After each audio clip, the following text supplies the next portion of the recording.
Един от най-интересните резултати от европейското изследване на децата на Европейския съюз онлайн е, че българските деца използват интернет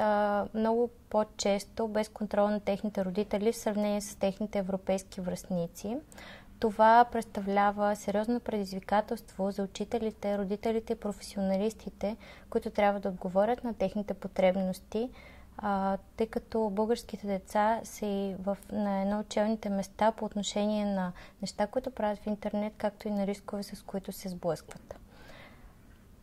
Моят съвет към родителите е да се включват по-активно в дейностите на децата си и да правят неща заедно и също така да ги насърчават да се активно да използват възможностите, които интернет предлага.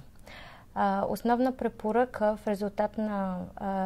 проучването е радикална промяна на образователната ни система, както и подготовка на учителите по отношение на предлагане на съвети за онлайн сигурност, както на децата, така и на техните родители. Проучването децата на Европейския съюз онлайн е много важно за България, тъй като това е единствен източник на информация и детайлна картина за навиците на децата и последствията от техните поведения, което ни позволява да създаваме програми, които да насърчават позитивната употреба и да предпазват децата ни от рискове и вреда.